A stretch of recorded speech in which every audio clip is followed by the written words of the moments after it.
There is every reason to believe that for a time, Demas succeeded in ministry.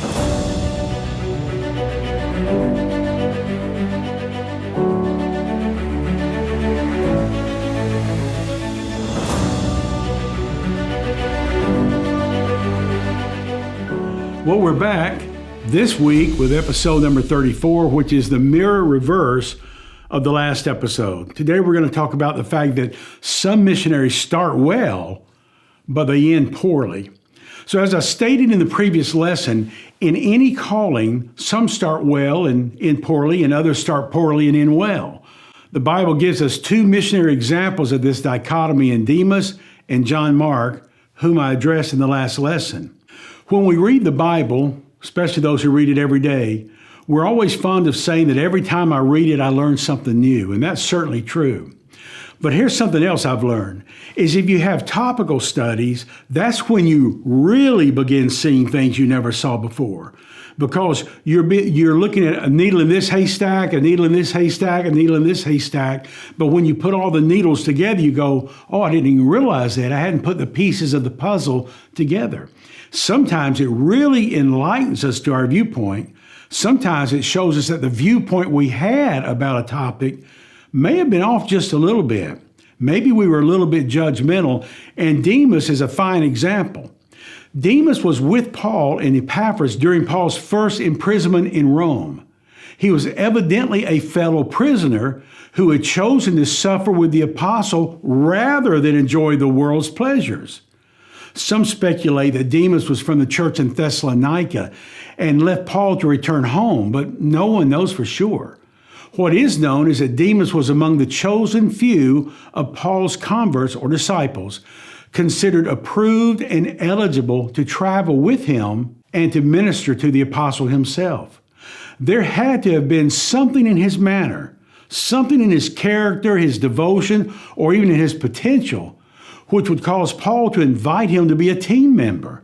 There is every reason to believe that for a time, Demas succeeded in ministry. After all, unlike John Mark, Paul never sent Demas away, and Paul had at least once called him a fellow laborer, which was a way of saying Paul considered him to be his co-worker and confidant. Earlier, Demas had been with Paul, or sent by Paul, to serve with Luke and Epaphras in the city of Colossae. But now, at the time of Paul's impending death, he stated that Demas had forsaken him. The word he used means to abandon or to leave helpless. Demas, he said, abandoned me, or Demas, he says, has left me helpless. Not many years after his statement, the early church was being led by a number of men, one of whom was called Polycarp. And Polycarp taught that Demas had abandoned Paul in Rome shortly before his execution. So it appears he stayed near to the end, but not to the end. Perhaps he desired the security of life over death. Perhaps comfort was more appealing than suffering. Perhaps his sense of confidence was not in Christ, but in Paul. And even today, many abandon their service for Christ when their spiritual leader dies or succumbs to sin. We don't know the real reason Demas had, but what we can do is learn from his example. For instance, today we're told that 55% of the missionaries who make it past their first 4 years on the mission field do not return to the field. Their primary reason for forsaking the field is their inability to adapt to the foreign culture.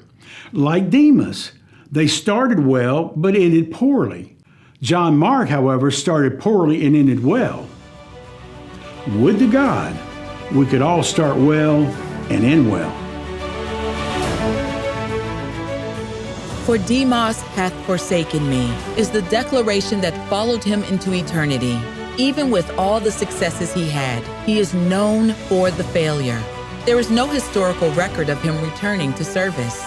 He loved, but not the Lord, not Paul and his companions, and not the ministry. He loved the world.